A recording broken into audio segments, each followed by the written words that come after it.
And we are wet. It's raining. Let's have a look and see what Linda left for me. Jesus, what the...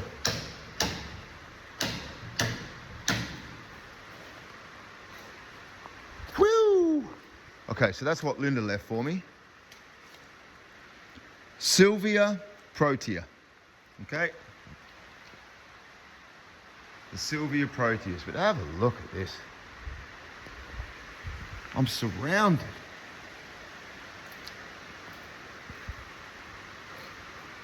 It's like a forest in here. This order goes out Monday at 9 a.m. They all need it. All this needs to be loaded onto all those trolleys by 9 a.m. Monday morning. And the people that have to do that job don't start till 6:30. That's 2.5 hours. Now, the main boss, Teresa, said that she's going to be in at 5 a.m. So that means about 5:15. And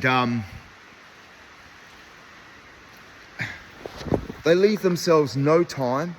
And it's so stressful up here. Like, I refuse to be in here when they're packing this stuff because they go crazy. Like, they're screaming. And it's like, hey, if you'd have done it earlier, this wouldn't be a problem. But nobody, am I the only person in the world that likes getting up early? Like, what's wrong with you people? You have a job to do, so you get up and you do it. They should have done this, well, they should be here now. Like, why aren't you here now? I'm here. I told them, would you like me to do the job for you? All right, don't ask me again. Let's go.